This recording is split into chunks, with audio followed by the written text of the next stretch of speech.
चाहे दुश्मन कितना भी भारी हो, चाहे उसकी कितनी भी तैयारी हो, चाहे बिजली की कड़क या आग हो, चाहे आंधी तूफान या सैलाब हो, मां मैं तुम्हारा पुत्र दुश्मन से हर हाल में निपट के आऊंगा, या तो तिरंगा लहरा के आऊंगा या तिरंगे में लिपट के आऊंगा। नमस्कार, मैं हूं आपके साथ रचना। आज का दिन बेहद खास है। आज देश गणतंत्र दिवस की 75वीं वर्षगांठ मना रहा है।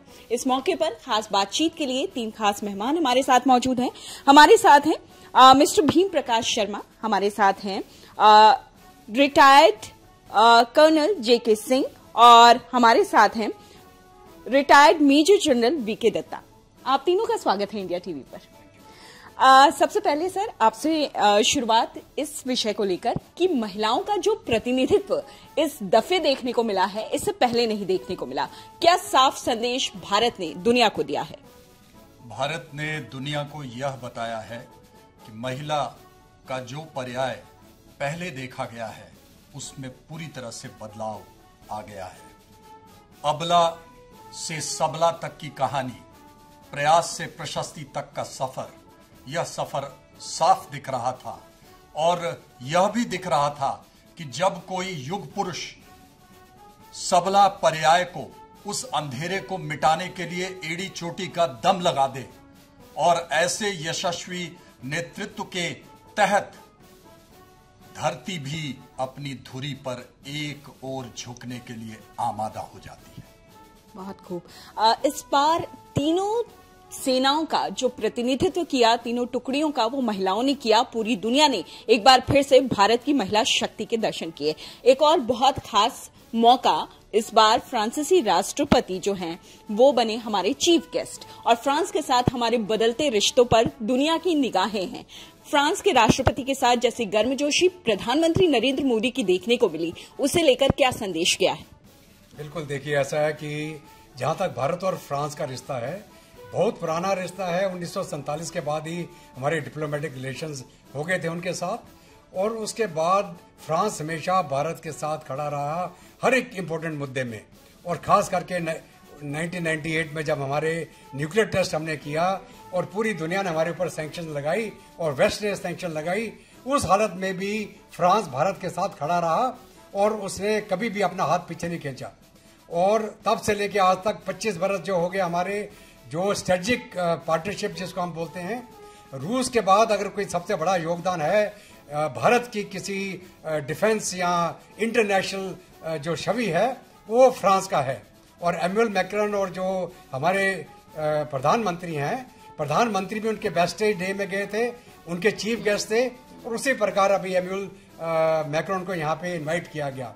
और भारत और फ्रांस की जो सोच है, इंडिपेंडेंट फॉरेन पॉलिसी, सॉवरेनिटी आप अपने मुल्क में बनाएं, build in India, counter terrorism operations, आपके जो डिफेंस सेक्टर के अंदर आपके हेलीकॉप्टर्स के इंजन, साफरान, आपके जो स्कॉर्पियन जो सबमरीन्स हैं, उसके अलावा जो आपका स्पेस सेक्टर के अंदर जो हमारा मिला जुला योगदान है, ये जग जाहिर है और ये टाइम टेस्टेड है। ये नहीं कि आज ही कोई दोस्ती हुई, कभी भी फ्रांस ने भारत का साथ नहीं छोड़ा। और इसलिए जो हमारा रिश्ता है, और खास करके मोदी साहब का एमुअल मैक्रॉन के साथ पर्सनल जो बॉन्डिंग है, वो इसको आज दर्शा रहा था हमारे कर्तव्य पथ के ऊपर कि दो देश मिलके किस प्रकार आगे बढ़ सकते हैं, दो देश कैसे एक दूसरे को मदद कर सकते हैं, चाहे वो हवाई जहाज हो, मिस्टीयर से लेके, तूफान से लेके, मिराज से लेके, राफेल से लेके, 36 राफेल जो एयरफोर्स के लिए और 26 राफेल जो नेवी के लिए आने वाले हैं। ये सारा जो योगदान आज के दिन में फ्रांस हमारे साथ कर रहा है, और यूनाइटेड नेशन सिक्योरिटी काउंसिल के अंदर भी वो हमारे साथ खड़ा है कि भारत को एक परमानेंट मेंबर का दर्जा मिलना चाहिए। लेकिन उसके बावजूद भी पता नहीं रोड़ा कहां अटक रहा है कि अभी तक हम वो हासिल नहीं कर पाए हैं।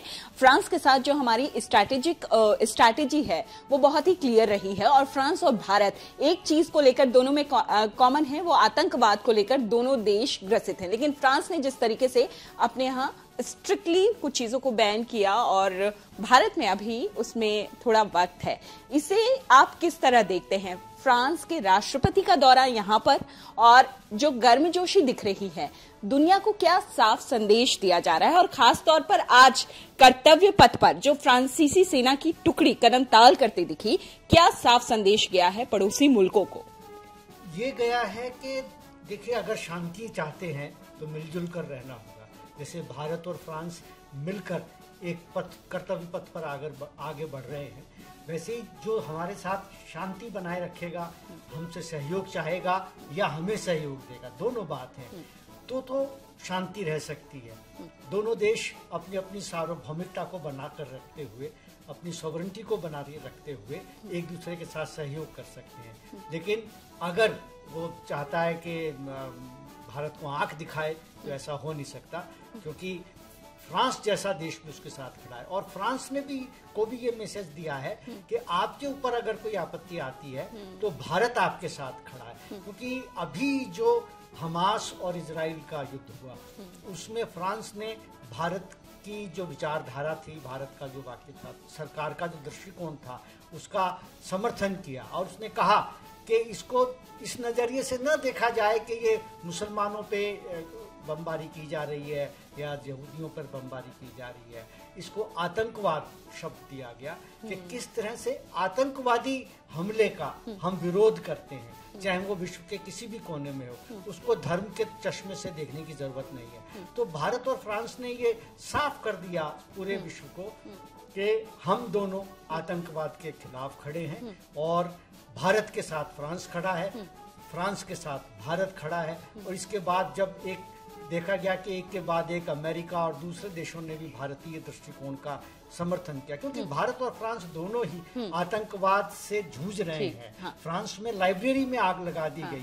फ्रांस में एक कार्टून को लेकर के एक पत्रिका, तो फ्रांस और जी दोनों देश जो हैं काफी ज्यादा आतंकवाद से दोनों मुल्क जूझ रहे हैं। जाते जाते आखिरी सवाल सर आपसे, आज जो कर्तव्य पथ पर भारत का आन बान शान दिखा है, उसकी कोई 3 ऐसी बातें जो पहले ना दिखी हो? नारी सशक्तिकरण जो दिखा है वो बहुत ही उम्दा दर्जे का है। उसके बाद जो दूसरी चीज दिखी वह स्वदेशी चीजों का किस तरीके से आपने देखा कि वो उसमें जो बढ़त हुई है वो, और संस्कृति जो परंपराएं हैं उनको किस तरीके से ऊपर लेकर के, और परंपराओं से हमने शक्ति ली, इसीलिए शंखनाद हुआ।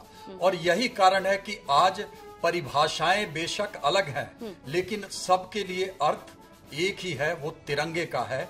और इसीलिए मैं एक सैनिक के रूप में एक अपनी परिभाषा अपने अगले कदम से लूंगा कि चाहे दुश्मन कितना भी भारी हो, चाहे उसकी कितनी भी तैयारी हो, चाहे बिजली की कड़क या आग हो, चाहे आंधी तूफान या सैलाब हो, मां मैं तुम्हारा पुत्र दुश्मन से हर हाल में निपट के आऊंगा, या तो तिरंगा लहरा के आऊंगा या तिरंगे में लिपट के आऊंगा, या तो तिरंगा लहरा के आऊंगा या तिरंगे में लिपट के आऊंगा। बहुत खूब। हमसे बातचीत करने के लिए, यहाँ आने के लिए आप तीनों का बहुत बहुत शुक्रिया। Thank you.